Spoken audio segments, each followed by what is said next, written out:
सर्वात मोठी बातमी आता समोर येते। केंद्र सरकारने 99,150 मेट्रिक टन कांदा निर्यातीला परवानगी दिली।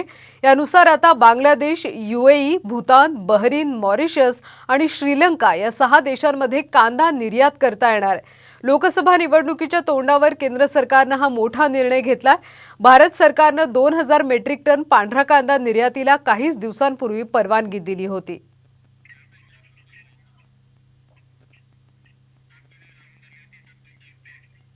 ही बातमी खरं तर साम टीव्हीनं लावून धरली होती। साम टीव्हीनं सुद्धा अनेक प्रश्न उपस्थित केले होते। गुजरातच्या पांढरा कांद्याच्या निर्यातीला परवानगी दिली होती, मग देशभरातल्या इतर राज्याच्या कांद्याला परवानगी का नाही, असे अनेक प्रश्न साम टीव्हीनं लावून धरले होते। आणि हा आता साम टीव्हीचा इम्पॅक्ट पाहायला मिळतोय, कारण 99,000 कांदा निर्यातीला आता परवानगी मिळण्यात आली आणि ही बातमी शेतकऱ्यांसाठी अतिशय महत्त्वाची अशी आहे। तर 99,150 मेट्रिक टन कांदा निर्यातीला परवानगी देण्यात आली। 6 देशांमध्ये कांदा निर्यात करता येणार आहे। Bangladesh, UAE, Bhutan, Mauritius, Bahrain, श्रीलंकेत कांदा निर्यातीला परवानगी असणार आहे।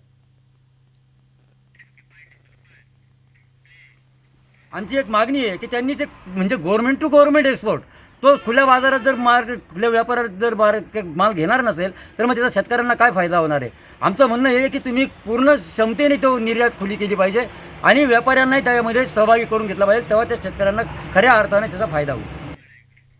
दरम्यान शेतकऱ्यांना डोळे वटारल्याने सरकार घाबरलं असा टोला राजू शेट्टींनी कांदा निर्यात बंदी उठवल्यानंतर लगावला।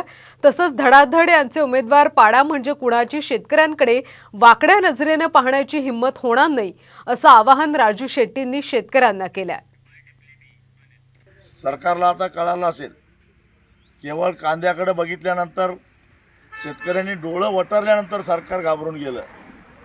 कांदा उत्पादक शेतकऱ्यांनाही माझी विनंती आहे, डोळं वटारल्यावर सरकार एवढं घाबरत असेल तर एकदा धडाधड त्यांचे उमेदवार पाडा, त्याशिवाय हेच काय कुठलंही सरकार कांद्याकडे वाकड्या डोळ्यानं बघण्याची हिंमत करणार नाही। जेवढा होईल तेवढा कांदा निर्यात होऊन द्या, त्याच्यावरचं बंधन काढून टाकावं अशी आमची मागणी आहे।